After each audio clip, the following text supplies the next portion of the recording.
अस्सलामुअलैकुम नाज़रीन, SS news संगत मां आहियां फराशा। नाज़रीन, अवांखे अहम ख़बर खां आगाह कंदा हलूं। सिंध में ॿोॾ मुतासिर इलाइक़नि जे दौरे ते निकितल वॾो वज़ीर सईद मुराद अली शाह राति हैदराबाद पहुचण खां पोइ अॼु सुबुह जो मटियारी ऐं हाला पहुची मुतासिर इलाइक़नि जी सूरतहाल जो जाइज़ो वरितो। वॾे वज़ीर चयो आहे त हाणे असांखे मौसमियाती तब्दीलियुनि खे मुंहुं ॾियण लाइ पंहिंजे सिस्टम खे बहितर करणो पवंदो।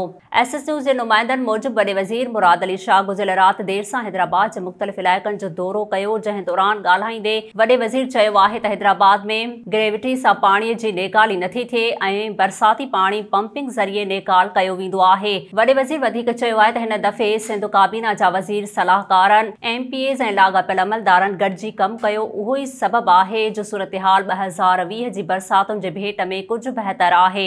सिंध जे वॾे वज़ीर चयो आहे त ताज़ियुनि ज़ोरदार बरसातुनि जे नतीजे में थींदड़ नुक़साननि खे नज़र में रखंदे ज़िले हैदराबाद खे आफ़त सटियल करार ॾियण जो ऐलान कयो वियो आहे। होॾां वॾो वज़ीर मुराद अली शाह सूबाई वज़ीर सईद नासिर शाह, मुकेश कुमार चावला, रसूल बख्श चांडियो, सेनेटर मोहम्मद अली शाह ॼामोट, मखतूम फ़खरुज़्ज़मा, शुगुफ्ता जुमाणी ऐं ॿियनि सां गॾु मटियारी पहुतो। डिप्टी कमिश्नर मटियारी मोहम्मद अदनान राशिद पारां ज़िले अंदरि बरसात सबबि नुक़सान बाबति ब्रीफिंग ॾींदे चयो आहे त मटियारी ज़िले अंदरि 144 मिलीमीटर बरसात पई आहे। ज़िले अंदरि बरसात सबबि 20,000 आबादी लॾ पॾाण कई आहे।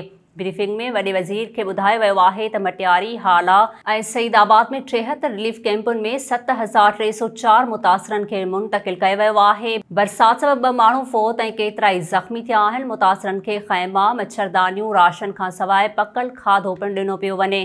वॾे वज़ीर खे ब्रीफिंग में दरख़्वास्त कई वई आहे त ज़िले खे आफ़त सटियल करार ॾेई बहालीअ लाइ पैकेज ॾिनो वञे। ॿिए तरफ़ वॾे वज़ीर मुराद अली शाह भिट शाह ऐं हाला पहुची गॾिजाणियूं कयूं ऐं इंतज़ामिया खां ब्रीफिंग वरिती।